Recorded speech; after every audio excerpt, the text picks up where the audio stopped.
Hi, and welcome to the 10-Minute Food Truck Training Podcast. My name is Bill Moore. I am a food truck business coach and author of Food Truck 101, Beginner to Winner.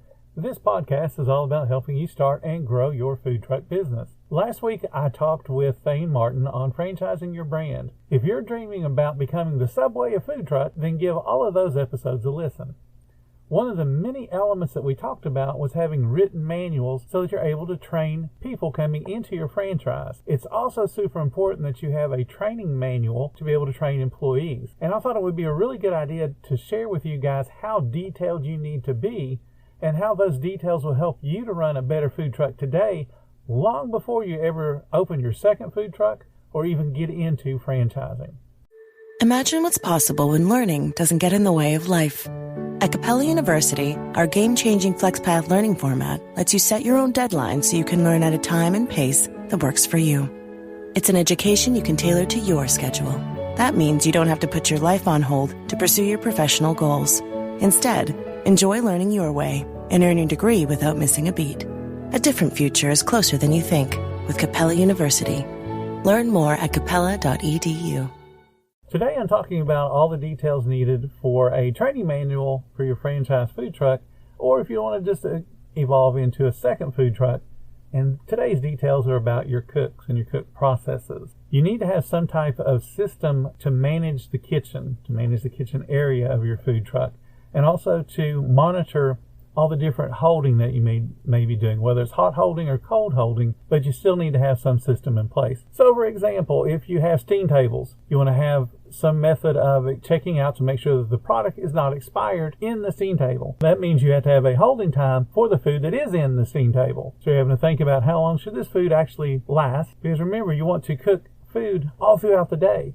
You want to have fresh food coming into those steam tables all throughout the day. You don't need to have a full-size pan and cross your fingers and hope it lasts for 4 hours. You can use quarter-size pans. You can use 6-size pans, whatever it takes to keep the food rotating so it's always being cooked and being fresh throughout the day. You want to make sure that you have a standard for your team to understand how the food should be placed in the steam table so it's always placed the exact same way. Or if you have a dry holding unit, again, food being placed in the exact same place, every slot, every day, and in the right size pan with the right size of lid or ladling system or scoop system or whatever it is you use to portion it. All of those details have to be worked out. If you have some type of timing system, your team has to understand when to start that timing system for holding products. Most likely you're just going to be writing the product as far as their time goes. So you need to have a standard. Where will that time be written? Will it be on the right-hand corner, lower corner of the pan? Where's it going to be? So that every time you step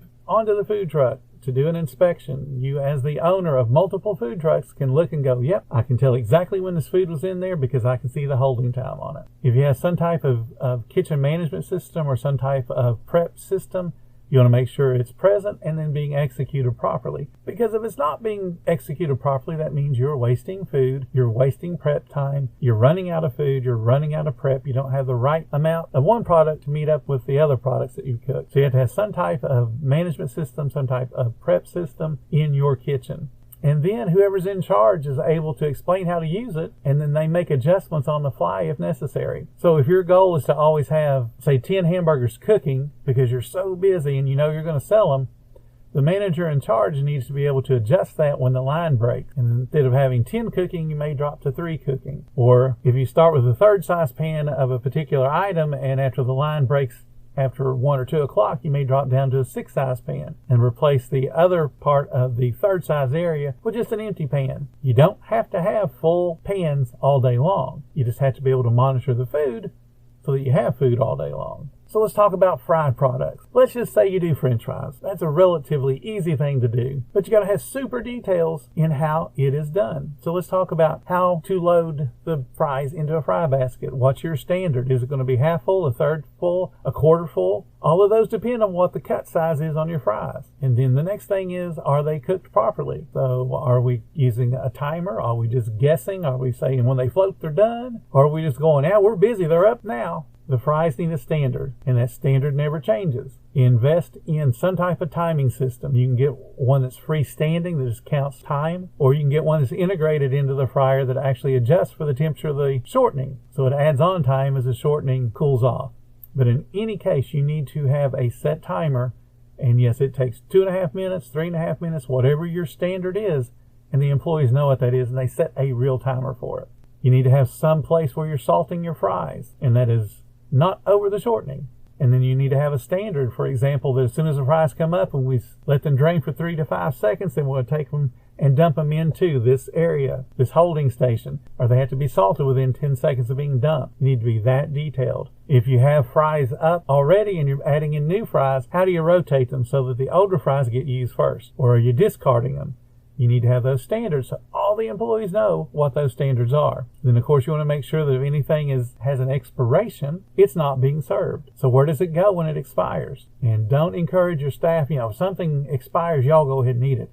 Because what will happen is you'll have a whole bunch of food expiring all day long. Expired food has to be wasted in some way, shape, or form and then accounted for. You should have a waste budget. Fries are consistently portioned, so you should have some type of mechanism either to weigh them or that visually indicates how many fries should go on your particular products and then how that they're packed. So you can either do it by weight or by visual, but if you're doing it by visual, they need to have a reference all throughout the shift that they can see. And what I suggest you do is weigh it. And then this is how it should look, because you weighed it to the proper amount. All they can do is duplicate what they see. Most people can do that. Let's talk about if you fry more than French fries. You need to differentiate your shortening.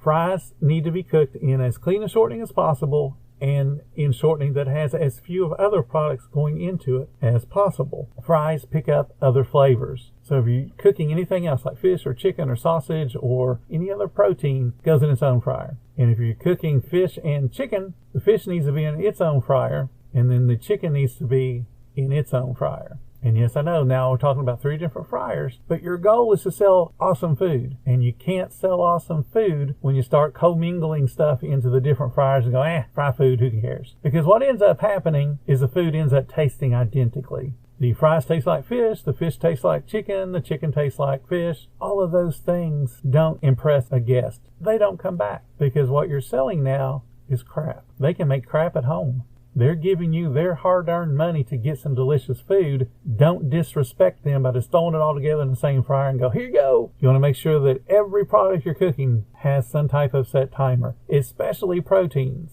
If you cook from frozen, make sure that everything is cooked from frozen. Or what I mean is every time that particular product goes in, it's from frozen. It's not, it's a little bit thawed, we'll throw it in there and cook it. It's all the way thawed, no big deal, because that changes the quality of the product coming out. You can cook from frozen, but always cook from frozen.